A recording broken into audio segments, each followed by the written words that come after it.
الحمد لله أحمده سبحانه وأشكره على آلائه ونعمائه وأشهد أن لا إله إلا الله وحده لا شريك له إله الأولين والآخرين وأشهد أن سيدنا ونبينا محمدًا عبد الله ورسوله سيد الأولين والآخرين صلوات الله وسلامه عليه وعلى آله وأصحابه ومن اهتدى بهديه واستنى بسنته إلى يوم الدين. أما بعد، فيقول الله سبحانه وتعالى في محكم كتابه: فليعبدوا رب هذا البيت الذي أطعمهم من جوع وآمنهم من خوف. صدق الله العظيم. رب اشرح لي صدري ويسر لي أمري واحلل عقدة من لساني يفقه قولي. سبحانك لا علم لنا إلا ما علمتنا إنك أنت العليم الحكيم. معزز سامعین، آج کل ہم عجیب حالات سے گزر رہے ہیں. مشکل حالات ہیں، اقتصادی حوالے سے، سیکورٹی کے حوالے سے بڑی خوفناک خبریں ملتی ہیں. ملک کے طول و عرض میں امن کا فقدان ہے. عجیب صورتحال بنی ہوئی ہے. اس کا آخر حل کیا ہے؟ ان حالات سے نکلنے کا راستہ کیا ہے؟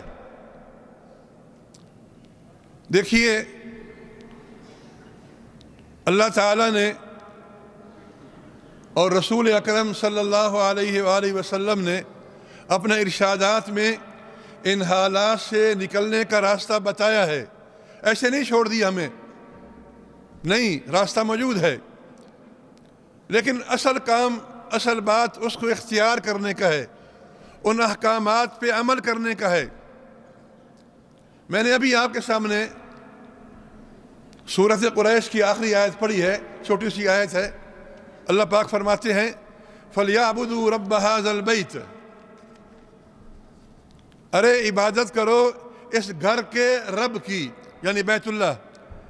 جو بیت اللہ کا رب ہے نا، اس کی بندگی کرو، اس کی بات مانو، اس کے احکام کو بجا لاؤ.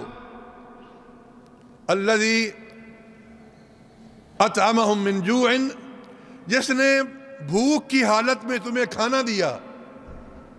آمنہم من خوف، اور بدامنی اور خوف کی حالت میں تمہیں امن دیا. ہمارے بھی یہی دو مسئلے ہیں، یا اقتصادی مسئلہ ہے یا پھر ہمارا سیکورٹی کا مسئلہ ہے. اور قرآن نے بھی یہی بات یہاں پر فرمائی ہے کہ اس کا بھی حل یہ ہے. اس کا حل کیا ہے؟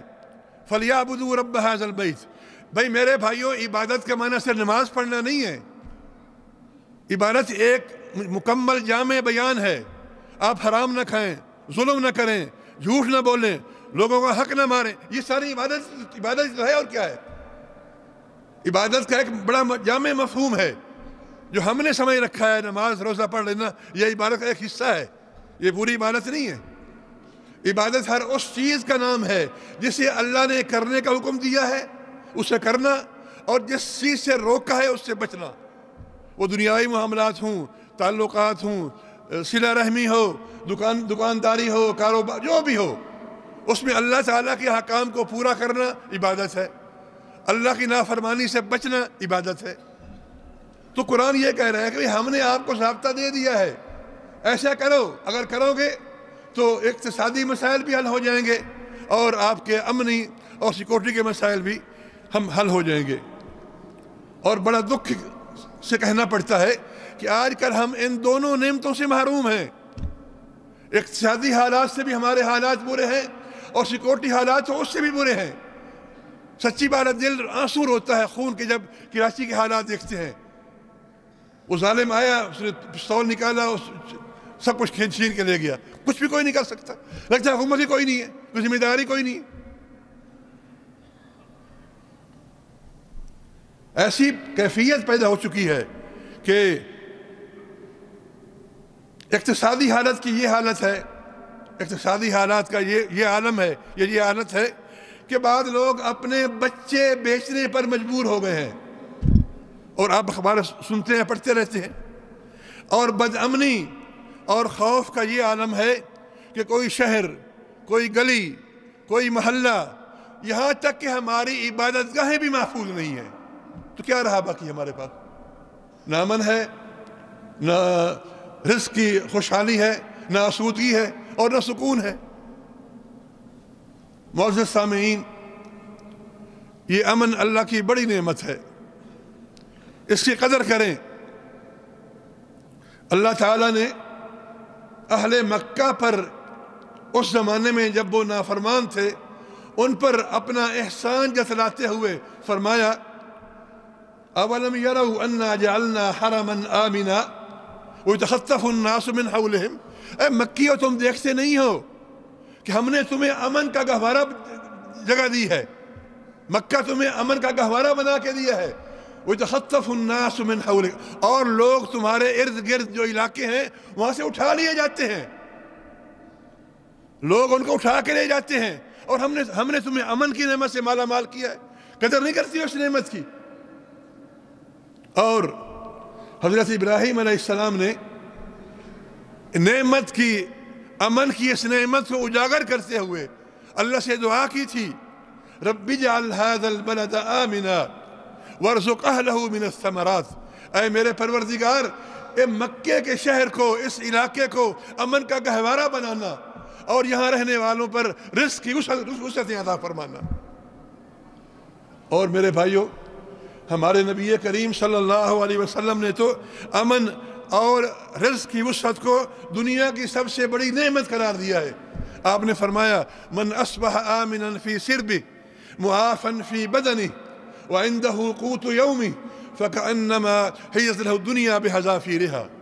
آپ نے فرمایا کہ جو آدمی اپنے گھر میں امن کے ساتھ ہو، سکون کے ساتھ ہو، بدن میں عافیت ہو، رزق میں وسعت ہو، گویا کہ اس کے لیے دنیا کی تمام نعمتیں اکٹھی کر دی گئی ہیں۔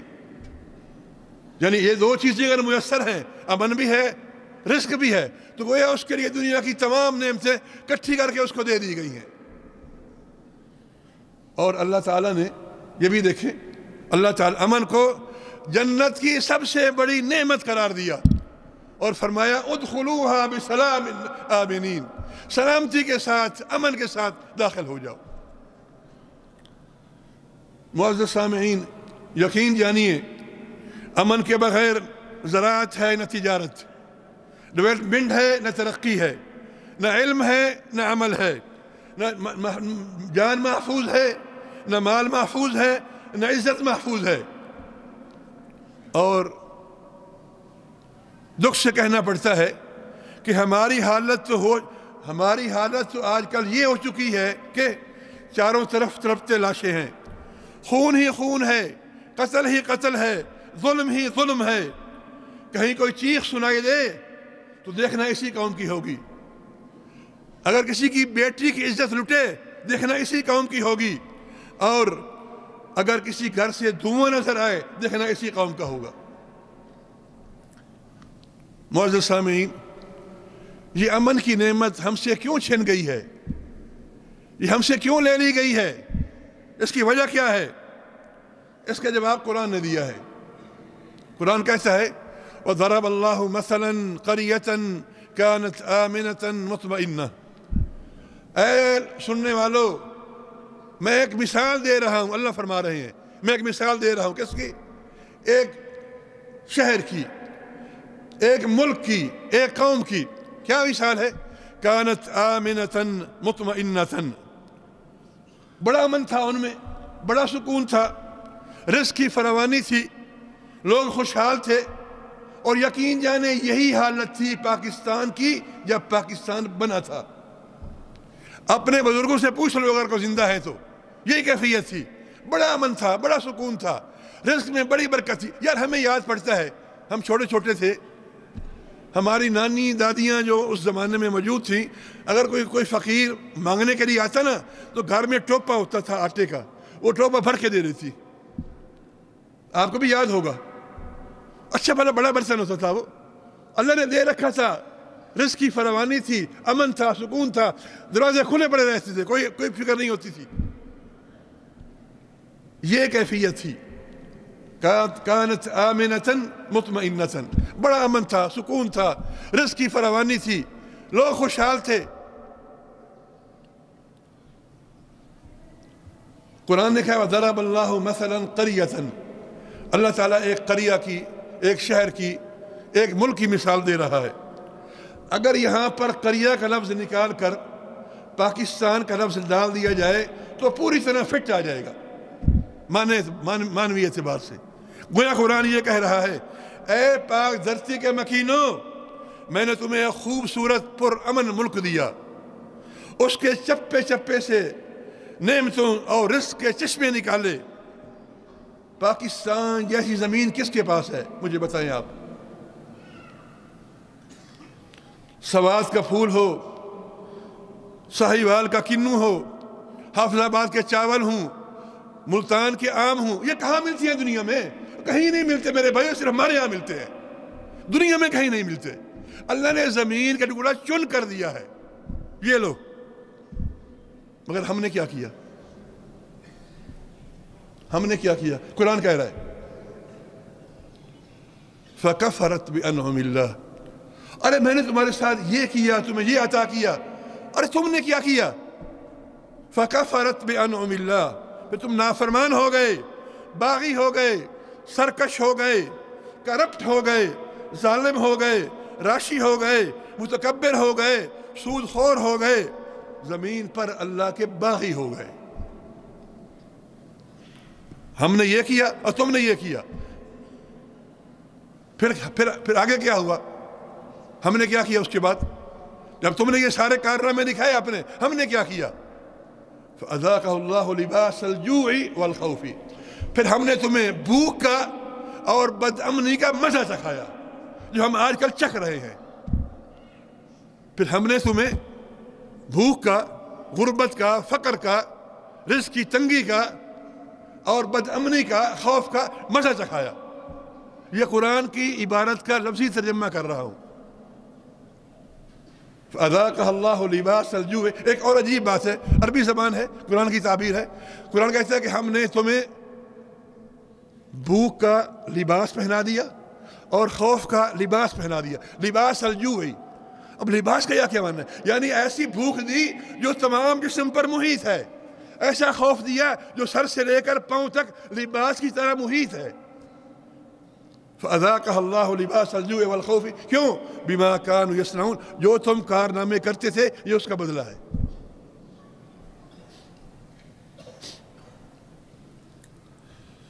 اللہ اکبر.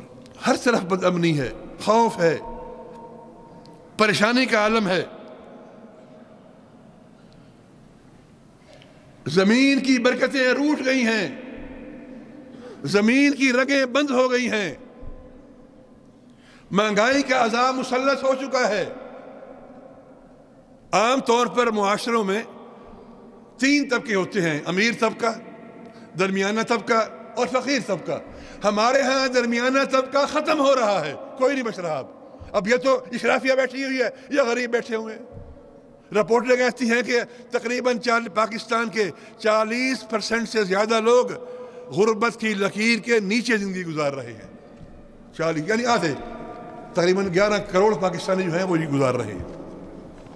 اب لوگ پوچھتے ہیں کیا بنے گا، کیا ہوگا؟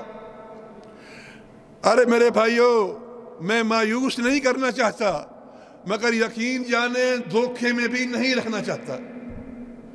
ہمارے حالات بڑے خراب ہیں، بڑے نازک ہیں. اور میرے بھائیو، مسئلہ محض اقتصادی نہیں ہے، مسئلہ محض سیکورٹی کا نہیں ہے. مسئلہ یہ ہے کہ ہم نے اللہ کو ناراض کر لیا ہے. ہم نے اللہ کو ناراض کر لیا ہے. اب اس کی مرضی، اگر چاہے تو حکومت کو استعمال کرے، اور چاہے تو مہنگائی کو استعمال کرے، اور چاہے تو زلزلے کو استعمال کرے، چاہے تو پانی اور سیلاب کو استعمال کرے، چاہے تو یہودیوں کو، امریکیوں کو، ہندوؤں کو استعمال کرے. یہ کیفیت ہے. ہم اصل حل کی طرف نہیں آتے. ارے ہم نے تو یہ کر دیا تھا، وہ کر دیا تھا، فلاں نے یہ کر دیا ہے. ارے بیماری پہلے اندر پیدا ہوتی ہے، اس کے آثار بعد میں ظاہر ہوتے ہیں. ارے میرے بھائیوں، ہمیں اللہ کی طرف لوٹنا ہوگا، ہمیں توبہ کرنی ہوگی، ہمیں اپنی اصلاح کرنی ہوگی. امن کے لیے مختلف پارٹیوں سے، طبقات سے ڈائلاگ کرنا ہوگا. نبی کریم صلی اللہ علیہ وسلم نے مشرکین مکہ کے ساتھ ڈائلاگ کیا، یہود و مدینہ کے ساتھ ڈائلاگ کیا، نجران کے نصارہ کے ساتھ ڈائلاگ کیا، اپنوں کے ساتھ ڈائلاگ کیا، غیروں کے ساتھ ڈائلاگ کیا، بڑوں کے ساتھ ڈائلاگ کیا، چھوٹوں کے ساتھ ڈائلاگ کیا. بھئی اگر ہمارے مسائل مذاکرات سے حل ہو سکتے ہیں تو ایسی اچھی بات اور کون سی ہو سکتی ہے؟ لیکن کرنے کے لیے نیت بھی تو ہو نا، پروگرام بھی ہو نا. نیت یہ ہو کہ ہم نے مسائل کو حل کرنا ہے. ایک بات کہوں، ناراض نہیں ہونا، حکمرانوں کو برا بھلا کہنے سے واللہ مسائل حل نہیں ہوں گے. میری بات خدا کے لیے یاد رکھیے گا. پاکستان کو 70 سال ہو گئے ہیں. آپ پر کتنے حکمران آئے ہیں؟ مجھے آپ یہ بتا دیں کہ ایک کے جانے کے بعد جب دوسرا آیا تو حالات ٹھیک ہو گئے تھے. مجھے تو اللہ کو یاد نہیں پڑتی ایسی بات. سن رہے ہیں؟ ارے حکمرانوں کو برا بھلا کہنے سے ہمارے مسائل بالکل حل نہیں ہوں گے.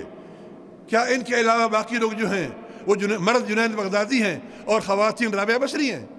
ارے اس ملک کو برباد کرنے میں اور آپ سب شریک ہیں. انصاف کی بات کر کے دیکھو. ایک دکاندار ہے، وہ کیا کر رہا ہے؟ کیا وہ حاکم ہے؟ کیا وزیر اعظم ہے؟ وہ ریڑھی والا کیا کر رہا ہے؟ مسجد کے سامنے ریڑھی لگا رکھی ہے، اذان کان میں آ رہی ہے، نماز کو نہیں جاتا. اس میں حاکم کا قصور ہے؟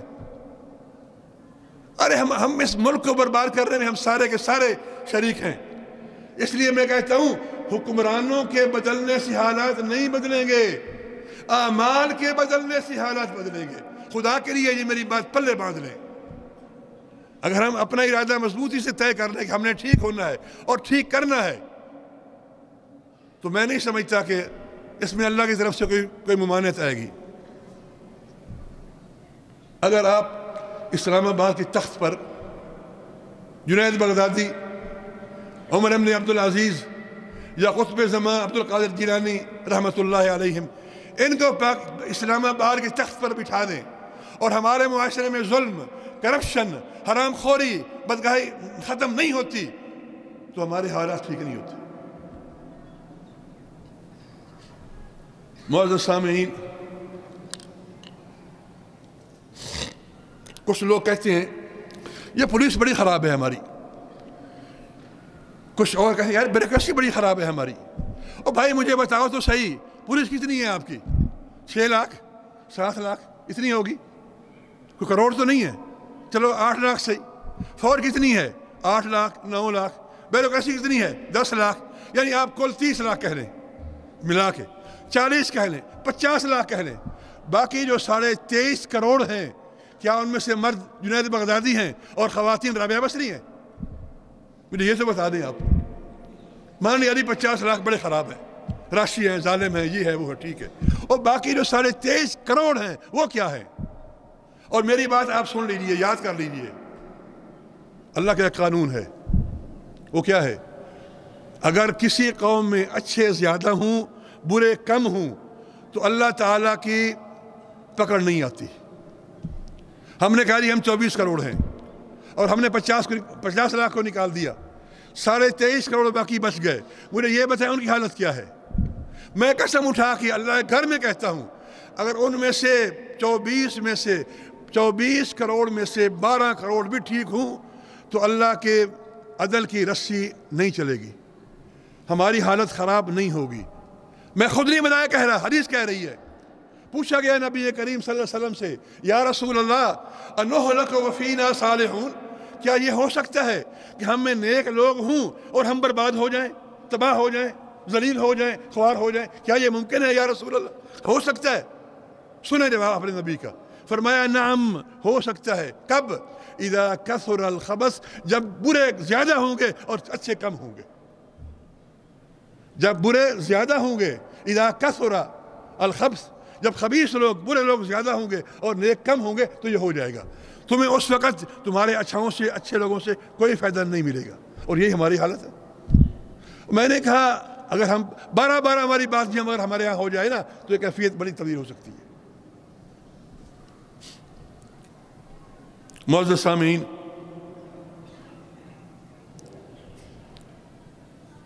اب کیا ہمیں امن کی نعمت دوبارہ مل سکتی ہے؟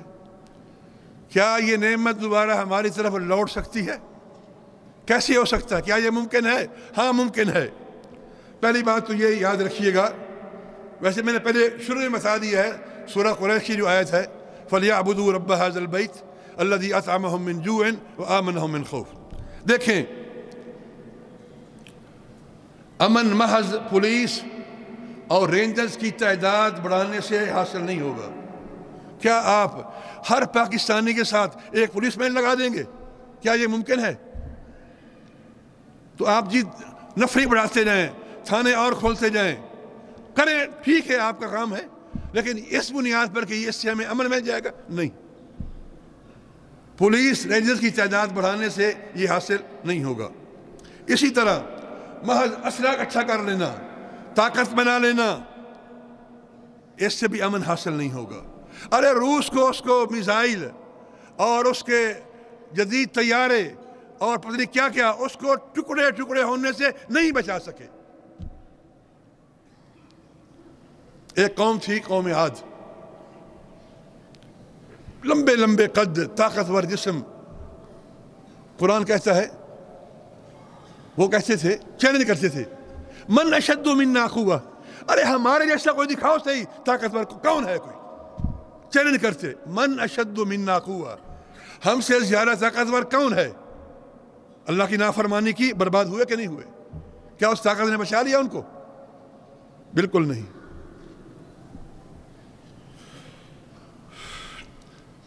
میرے بھائیوں، امن کے لیے سب سے پہلے ایمان کو مضبوط کرنا ہوگا، جو میں نے شروع میں بات کہی ہے۔ کچھ لوگوں کو یہ بات کڑتی ہے، ایمان لگاتے رہتے ہیں یہ مولوی، اور ایمان کو مانا سمجھو، ایمان ہے کیا؟ ایمان اور امن ایک بطن سے پیدا ہوئے ہیں، یاد رکھو۔ ایمان اور امن ایک بطن سے پیدا ہوئے ہیں۔ اگر ایمان نہیں تو بس امن نہیں ملے گا، یہ آپ یاد رکھیں۔ آپ مذاق کریں، آپ جو مرضی کریں، کرتے رہیں۔ اللہ تعالیٰ فرماتا ہے الذین آمنوا ولم یلبسوا ایمانہم بظلم اولئک لہم الامن۔ گویا کہ آیت ابھی کے لیے اتری ہے۔ الذین، جو لوگ ایمان لائے، ایمان، ولم یلبسوا ایمانہم بظلم، پھر اپنے ایمان کو ظلم، زیادتی کے ساتھ ملایا نہیں، خلط ملط نہیں کیا، ایمان پر پکے رہے، ایمان کے تقاضوں کو پورا کرتے رہے، کیا ہوگا؟ اولئک لہم الامن، ان کے لیے مکمل امن ہے۔ الف لام کے ساتھ قرآن نے استعمال کیا، اولئک لہم الامن، ان کے لیے امن ہے۔ یہی بات میں بار بار دہرا رہا ہوں۔ الذین آمنوا، جو لوگ ایمان لائے، پختہ ایمان کو پکڑا مضبوطی کے ساتھ، ولم یلبسوا ایمانہم بظلم، اپنے ایمان کے ساتھ زیادتی، ظلم، خباثت، حق مارنا یہ نہیں کیا، کیا ہوگا؟ اولئک لہم الامن، ان کے لیے مکمل امن ہے۔ اللہ تعالیٰ فرماتے ہیں اپنا ایمان مضبوط کرو، میں تمہارا دفاع کروں گا۔ ان اللہ یدافع عن الذین آمنوا، میرا وعدہ ہے، تم اپنا ایمان ٹھیک کرو، میں تمہارا دفاع کروں گا۔ اس کے بعد، ایمان کے بعد قوم اتحاد، اتفاق، محبت، یہ ضرور ہونا چاہیے۔ یہ قومیت، عصبیت، لسانیت، مجھے کہنے دیجیے پنجابیت، سندھیت، بلوچیت، پختونیت، اس نے ہمارا بیڑا غرق کر دیا ہے۔ یہ اتحاد و اتفاق کے لیے چھریاں ہیں جو کاٹ رہی ہیں اس کو۔ ہر انسان کو اس حق ملنا چاہیے، جو کوئی دوسری رائے نہیں ہے، لیکن ہمیں بطور قوم، بلکہ اس سے پہلے بطور مسلمان، اس بات کا مظاہرہ کرنا چاہیے کہ ہم میں اتحاد و اتفاق ہو۔ قرآن کہتا ہے وَلَا تَنَازَعُوا فَتَفْشَلُوا وَتَذْهَبَ رِيحُكُمْ، آپس میں یہ عصبیت، قومیت، اختلاف ختم کرو، اگر نہیں کرو گے تفشلوا، ناکامیاب ہو جاؤ گے، برباد ہو جاؤ گے، یہ قرآن کہہ رہا ہے۔ وَتَذْهَبَ رِيحُكُمْ، تمہاری ہوا ختم ہو جائے گی، نکل جائے گی۔ معزز سامعین، اس کے بعد محروم طبقات کو ان کا حق ملنا چاہیے، محروم طبقات کو ان کا حق ملنا چاہیے، اس کے بغیر امن نہیں قائم ہوگا۔ ان سب چیزوں کو ملا کر اس کے بعد یہ بھی ضروری ہے کہ ملک کے پاس طاقت ہو، قوت ہو، یعنی اسلحہ ہو۔ وَأَعِدُّوا لَهُم مَّا اسْتَطَعْتُم مِّن قُوَّةٍ، قرآن نے کہا ہے وہ بھی تیار کرو۔ اور ان سب چیزوں کے ساتھ سب کو ملانے کے بعد معاشرے میں محبت پھیلانے کی ضرورت ہے۔ ارے محبت فرض ہے، آپس کا توڑ ہلاکت اور بربادی ہے۔ دل ذرا کھلے کرو، سینے ذرا وسیع کرو، ان تعصب کے کانٹوں کو اللہ کے لیے جلا دو، ان نفرتوں کی دیواروں کو اللہ کے لیے گرا دو، زبان کا بول میٹھا کرو، پھر دیکھو امن کیسے نہیں آتا، حالات کیسے نہیں بدلتے۔ اللہ تعالی ہمارے حال پہ رحم فرمائے۔ وآخر دعوانا ان الحمدللہ۔